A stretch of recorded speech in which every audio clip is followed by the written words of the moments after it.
I'm gonna post a video pretty early today. I'm actually on a job right now. I just got done selling logs. Checks. And I'm piling them up, that way they'll be ready to load out for the trucks. So I'm in the skid steer, as you can see. Now I'm gonna post a short clip here, me doing this. To me, it's not that exciting, so I do it all the time.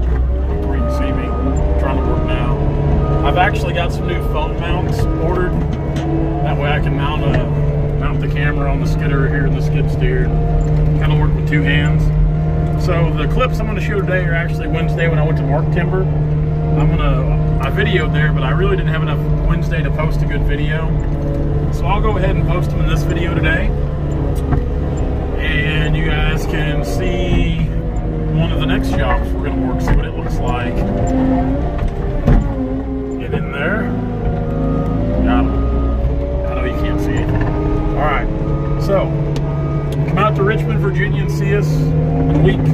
Next Friday and Saturday we'll be in Virginia at the Forestry Expo. We'll be there with Logger Threads and Timber Tracker, doing all that stuff. Come out and check out our apparel line. If you haven't checked it out, you're missing out. It's pretty good stuff. We ship it all over the world on a weekly basis.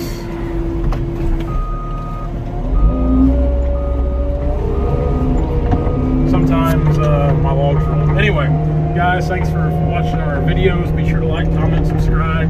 Definitely subscribe to the channel if you already haven't. Check us out with Logger Threads at Instagram and Facebook. Logger Threads, yeah. I get scatterbrained sometimes. And Timber Tracker, all things forestry, logging, and timber at timbertracker.net, where you can find a link to download the app on whatever device you have. Now I have the app on my phone as well, but I also have a tablet or an iPad, I guess they call them iPads. But I have it on my tablet to work. It's a little bigger, a little easier to use. I like it. So yeah, enjoy today's video. We'll see you tomorrow. If not, we'll see you Monday. Hopefully we'll see you next Friday and Saturday. Come out and hang out for the day. Do it. See you. Have a great weekend. Talk about a beautiful, beautiful place. Squirrels throwing walnuts or something. That can't be true. There's no walnuts out yet. This is part of Turnback Creek, which runs into Stockton Lake, where I'm from. And this is when I looked at this a couple weeks ago, of course it wasn't near as dense as what you see now, but there's a ton of walnut trees through here. And we're going through and we're just marking the bigger trees and the damaged trees. They were damaged by the ice storm back in '07, and they're really starting to show a lot of dead limbs in the tops now. So I'm trying to be very selective about what we paint. There's a ton of trees that could be cut out of here, and we're just taking, like I said, taking the bigger trees, the veneer grade, and the damaged trees. And it's a jungle in here. I'm trying not to backtrack, but he owns this over here, and like I said, it's up here where his house is. It's beautiful. I would love to have this place. This is absolutely stunning.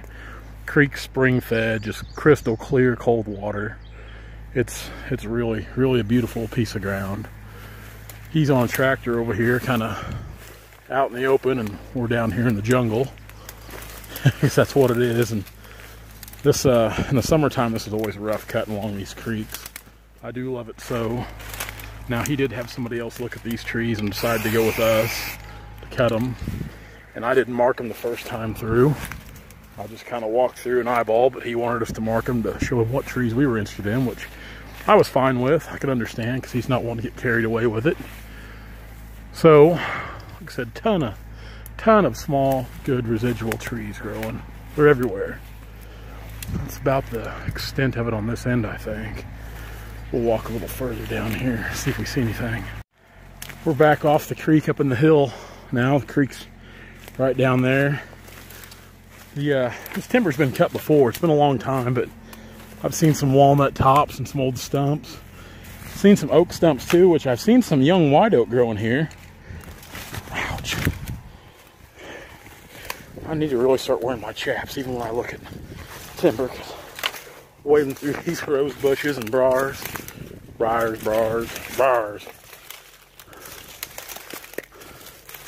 It's gonna have some good timber one of these days. Just not today. It's not today. But yeah, this timber, which this area down here, all along I-44, it gets logged hard. I mean, it gets hard hit down here. It's hard to buy timber down here. There's guys that work so cheap down here. I don't know how they do it. I honestly don't. I don't ever try to come down here unless I get a call. And even then, I mean, when I come down here to look at timber, I already know I've got to give big money for it no matter what it is, just to get the work. Because it is a hard area to buy timber. So, that one here in front of us, pretty good tree. We'll get it marked, and there's a lot of scrub up through there in the hill. Of course, you can't see nothing full vegetation right now either.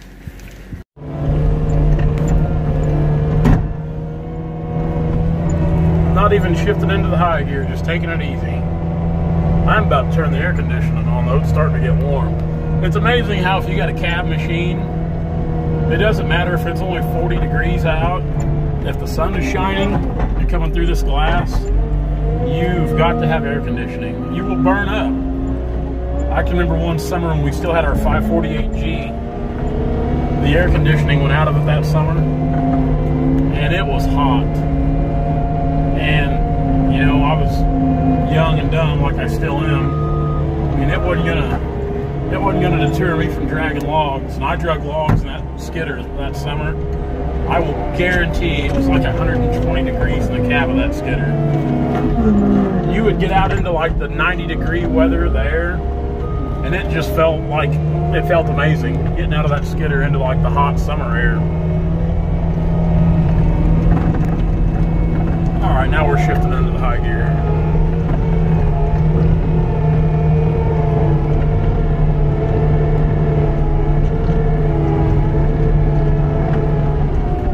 Pretty good bunch this morning. Just a few feet shy of 7,000.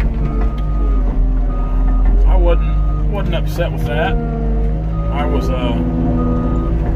pretty happy with it. The thing I was upset with was myself, because I thought these trees were a little bigger than they were, and I figured there'd be more footage. I figured we'd cut 20,000 feet or better off this job, which we come just under 20,000. Now I still gave my client every penny I promised him I'd give him. The only person that got shorted in this deal was me and Dad. But if I tell somebody, if I guarantee them money like on a deal like this, that's what they're getting. I didn't cut it on the shares. I just guaranteed them a figure. And don't get me wrong, it hurts sometimes to do that. But come on, old girl. But I was pretty confident they'd do it. Then, you know, we had some trees cut bad. We hadn't cut any trees up here that had worm in them yet. And 3 or 4 of those great big veneer trees on the last sale had worm in them, and that really hurt us. I mean, that hurt us bad on the money.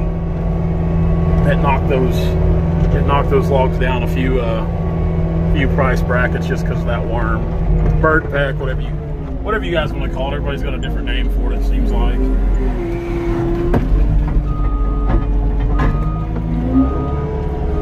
I ought to be getting extra money for debarking these logs. What I ought to be getting.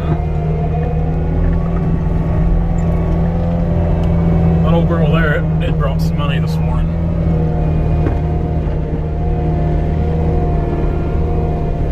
$16 foot of it. These logs did really good this morning. They did really good. They had a really high average. I was actually kind of surprised how high they did average. We tagged a lot of logs this morning. And anytime we put a tag on a log, it's a money log. Now some of those tags are gonna bring more than the others. Come on, push, push, push. Dig, dig, dig.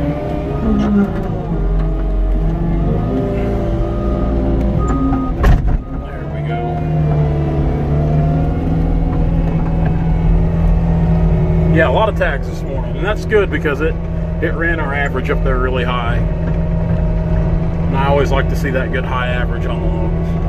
I just wish we'd had a big volume of them. But that's okay. That's okay.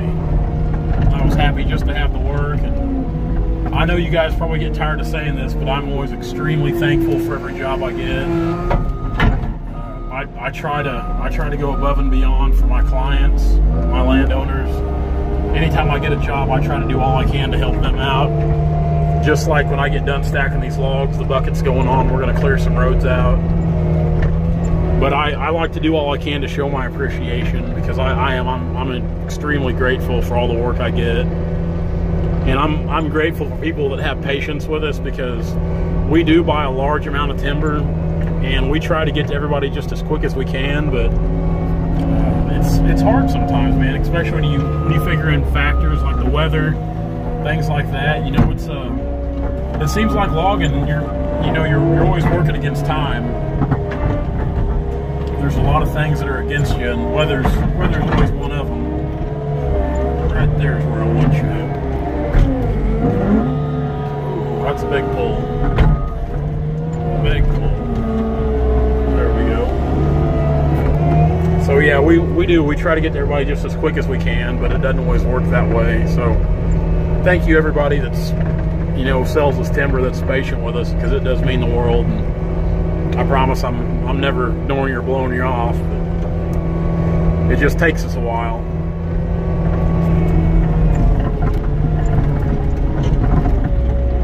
It takes a lot every week from a lot of different people to make all this work and go around.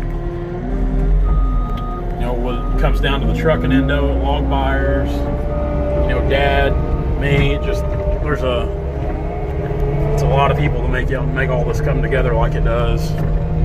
It's definitely not a one-man show. There's a lot of people behind the scenes that help make it happen.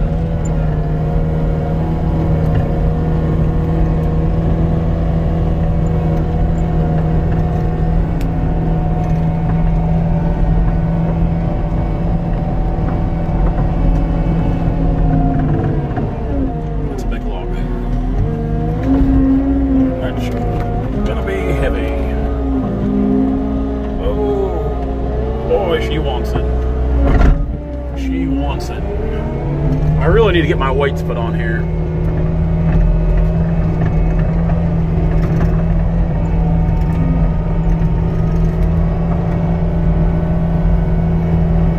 I need to get my ranch hand bumper put on that truck too, so I can get it finished.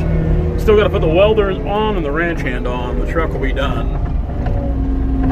We never have got that backup camera mounted yet, which we need to, but this whole truck, it's been just a disappointment from the get-go. I really miss my red one. I really miss my red one.